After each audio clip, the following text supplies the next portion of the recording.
MPC BiPC విద్యార్థులకి ఒక వరం CA కోర్సులు. CA చదివే విద్యార్థుల్లో 40% మంది ఎంపీసీ మరియు బైపీసీ విద్యార్థులే. Master minds.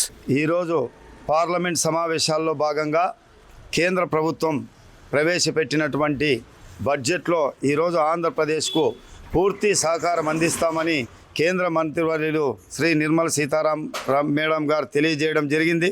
మనం చూస్తున్నాం, ఆంధ్రప్రదేశ్ ముఖ్యమంత్రి శ్రీ నారా చంద్రబాబు నాయుడు గారు ప్రత్యేకమైనటువంటి ఈ రాష్ట్ర అభివృద్ధి కోసం మన ఆంధ్రప్రదేశ్ ప్రజల జీవనాడి పోలవరం ప్రాజెక్టు మరియు అమరావతి రాజధాని కొరకు దాదాపు 1500 కోట్ల రూపాయలని ఈరోజు విడుదల చేయడం జరిగింది. ఇది శుభ పరిణామం. 5 కోట్ల ప్రజలందరూ కూడా హర్షించవలసిన దగ్గ విషయం. ఈరోజు ప్రవేశపెట్టినటువంటి బిల్లుకు పూర్తి ఆంధ్రప్రదేశ్ అంతా సంతోషంగా ఆనందంగా వ్యక్తాలు చేస్తున్నారు. ఇదే స్ఫూర్తితో ముందుకు పోయి 5 సంవత్సరాల్లో కూడా పోలవరం ప్రాజెక్ట్ అయినా అమరావతి అయినా అన్ని విధాల అభివృద్ధి చెంది ఆంధ్రప్రదేశ్ ప్రపంచంలోనే అగ్రవంగా నిలుస్తుందని చెప్పి తెలియజేయడం జరుగుతుంది. ఇది చంద్రబాబు నాయుడు నాయకత్వం. చంద్రబాబు నాయుడు సుదీర్ఘ రాజకీయం అనుభవం ఉన్నటువంటి వ్యక్తి. ఈ రాష్ట్రానికి దిక్సూసి ఈ రాష్ట్రం అభివృద్ధి పదంలో నడవాలన్నా చంద్రబాబు నాయుడు గారు ప్రవేశపెడుతున్నటువంటి ఈ సంక్షేమ పథకాలు అన్నీ కూడా పూర్తి మద్దతు కేంద్రం తెలుపుతున్నాడని ప్రతి ఒక్కరూ కూడా కేంద్ర ప్రభుత్వానికి నిర్వహిస్తున్నటువంటి మంత్రులకు మరియు మన ప్రియతమ నేత నరేంద్ర మోడీ గారికి, మన చంద్రబాబు నాయుడు గారికి జీవితాంతం ఆంధ్రప్రదేశ్ ప్రజలందరూ కూడా రుణపడి ఉండాలని తెలియజేస్తున్నాం. కేంద్ర ప్రభుత్వం ఈరోజు ప్రవేశపెట్టినటువంటి బడ్జెట్ ఇది దేశానికి సంబంధించినటువంటి బడ్జెట్లా లేదు. కేవలం వాళ్ళ పార్టీ అధికారంలో ఉండడానికి సహాయం చేసినటువంటి రాష్ట్రాలైనటువంటి కొన్ని రాష్ట్రాలకు పెట్టినటువంటి బడ్జెట్గా కనబడతా ఉంది. ప్రధానంగా ఈరోజు బడ్జెట్కి సంబంధించి ఆంధ్రప్రదేశ్కి ఈరోజు ఆ కేంద్ర ప్రభుత్వం నిలబడడానికి ప్రధాన కారణమైనటువంటి ఆంధ్రప్రదేశ్ ప్రభుత్వానికి ఈ రాష్ట్రానికి గత 10 సంవత్సరాల కాలంలో బడ్జెట్లో ఏమాత్రం నిధులు కేటాయించకపోగా ఇప్పుడు ఎన్డీఏ భాగస్వామ్య పక్షంగా ఉన్నటువంటి తెలుగుదేశాన్ని తృప్తిపరచడానికి 15,000 కోట్లు అని చెప్పేసి ఈరోజు బడ్జెట్లో కేటాయించని చాలా గొప్పలు చెప్తా ఉంది. మరి గత 10 సంవత్సరాల కాలంలో మీరు అధికారంలో ఉన్నారు కేంద్రంలో. ఏ రోజైనా ఆంధ్రప్రదేశ్కి సంబంధించి పోలవరానికి సంబంధించింది కానీ అమరావతికి సంబంధించి కానీ మీరు ఎందుకు పూర్తి చేయలేకపోయారు? బడ్జెట్లో నిధులు ఎందుకు కేటాయించలేకపోయారు? ఇప్పుడు ఈ రాష్ట్రం మీద మీ ప్రభుత్వం నిలబడడానికి రాష్ట్రం మీద ఆధారపడాల్సి వచ్చినప్పుడు కూడా మీరు అరకొరగా నిధులు కేటాయించారు. కేవలం అమరావతికి 15,000 కోట్లతోనే ఈ రాష్ట్రం అభివృద్ధి చెందుతుందా? అదేవిధంగా పోలవరం సంపూర్ణంగా పూర్తి చేస్తామన్నారు. నిధులు ఎంత కేటాయిస్తారు అనే దాని మీద మీరు చెప్పుకోకుండా కేవలం సంపూర్ణంగా అన్నారు. మరి ఏ పద్ధతిలో దాన్ని సంపూర్ణంగా మీరు పూర్తి చేస్తారో తెలియడం లేదు. అదేవిధంగా ఈరోజు GSTకి సంబంధించి ప్రకటన లేకపోగా పన్ను తగ్గింపు అన్నారు. ఎంత తగ్గిస్తారనే దాని మీద మీరు స్పష్టంగా తెలియజేయడం లేదు. అదేవిధంగా వ్యవసాయానికి కానీ సాగునీరు ప్రాజెక్టులు కానీ త్రాగునీరు ప్రాజెక్టులు కానీ నిధులు ఏమాత్రం ఇస్తారు? మరి అదేవిధంగా ఈ రాష్ట్రంలో ఉన్నటువంటి చిన్న తరహా పెద్ద తరహా పరిశ్రమలను ఏ విధంగా పూర్తి చేస్తారనేటువంటి దాని మీద ఏమాత్రం మీరు చెప్పకపోగా కేవలం 15,000 కోట్ల రూపాయలు ఆంధ్రప్రదేశ్ అమరావతి అభివృద్ధికి ఇచ్చేసి చేతులు దులిపేసుకుంటే ఈ రాష్ట్రంలో ఉన్నటువంటి ఈ చంద్రబాబు నాయుడు పవన్ కళ్యాణ్ ఊరకనే ఉండొచ్చు కానీ ఈ రాష్ట్రంలో ఉన్నటువంటి అనేక మంది మేధావులు కానీ యువకులు కానీ రైతాంగం కానీ దీన్ని పూర్తిగా వ్యతిరేకించేటువంటి పరిస్థితిలో ఉన్నారు. ఇప్పటికైనా కేంద్ర ప్రభుత్వం పూర్తి స్థాయిలో ఈ రాష్ట్రానికి సంబంధించి ప్రత్యేక ప్యాకేజీ ఇవ్వాలా. నిధులకు సంబంధించి రాష్ట్రానికి సంబంధించి విడిపోయినప్పుడు రాష్ట్రం పునర్విభజన చట్టం కింద మరి దీనికి ప్రత్యేక గ్రాంటు ప్రత్యేక నిధులు ఇవ్వకుండా కేవలం 15,000 కోట్లతోనే ఆంధ్రప్రదేశ్ని మీరు తృప్తిపరచలేరు.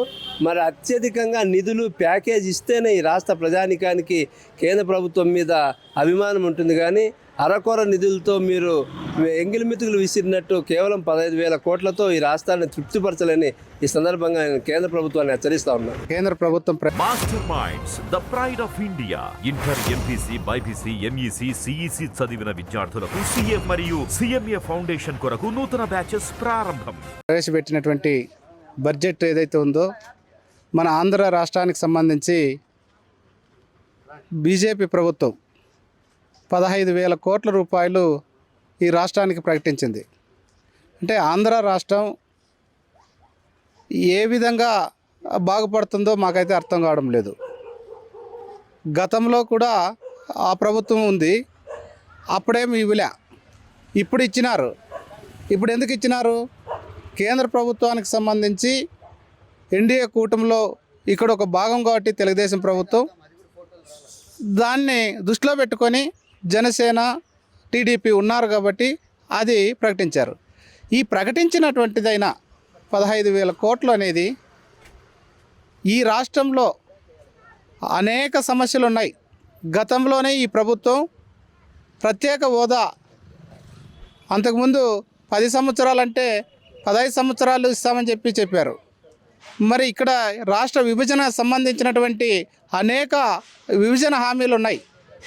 దానిలకు అన్నిటికీ ఏ విధంగా ఈ బడ్జెట్ని పూర్తి చేయాలని పోలవరం పెద్ద ఎత్తున సమస్య ఉంది.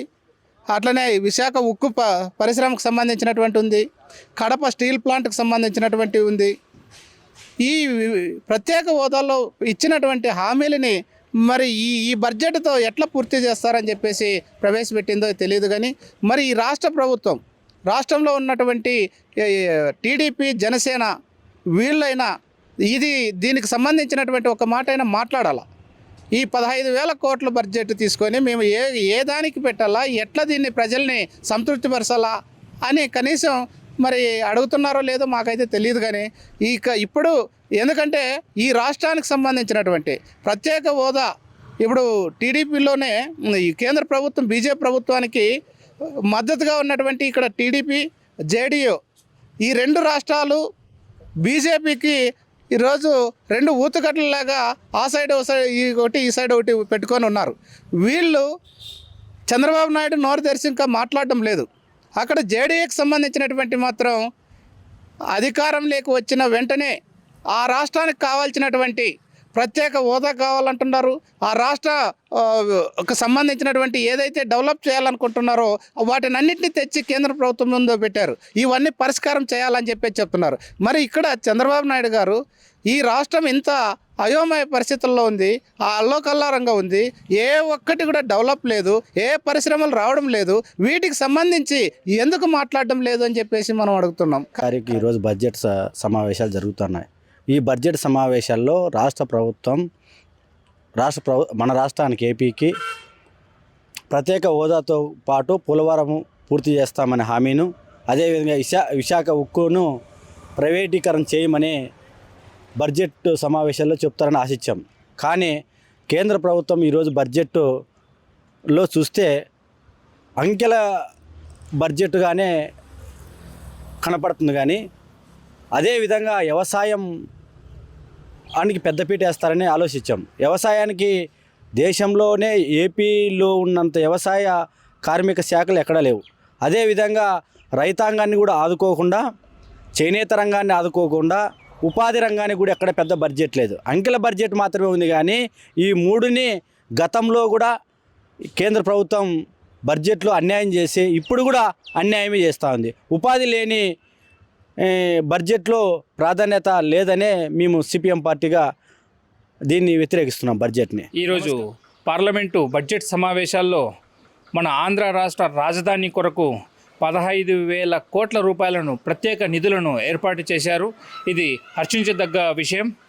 అదేవిధంగా మన రాయలసీమలోని 4 జిల్లాలు కరువు జిల్లాలుగా గుర్తించి ఈ జిల్లాల అభివృద్ధి కోసం అని చెప్పేసి ప్రత్యేక నిధులను కేటాయించారు. ఇందుకు కూడా ఇది చాలా సంతోషకరమైన విషయం. ఇది ఏదైతే పవన్ కళ్యాణ్ గారు ఆశించారో, ఏదైతే అనుకున్నారో, ఈ కూటమి వస్తే ఆంధ్ర రాష్ట్రం బాగుపడుతుంది, అభివృద్ధి చెందుతుంది అని చెప్పేసి, అదేవిధంగా ఈ రాయలసీమ మీద కూడా పెట్టుకున్న ఆశలు అభివృద్ధి చేయాలని చెప్పేసి ఆలోచన ఏదైతే ఉందో అది కూడా ఈరోజు నెరవేరింది. ఈ కూటమి వచ్చిన తర్వాత మొట్టమొదటిసారిగా ఇంత పెద్ద ఎత్తున నిధులు రావడం సంతోషకరమైన విషయం.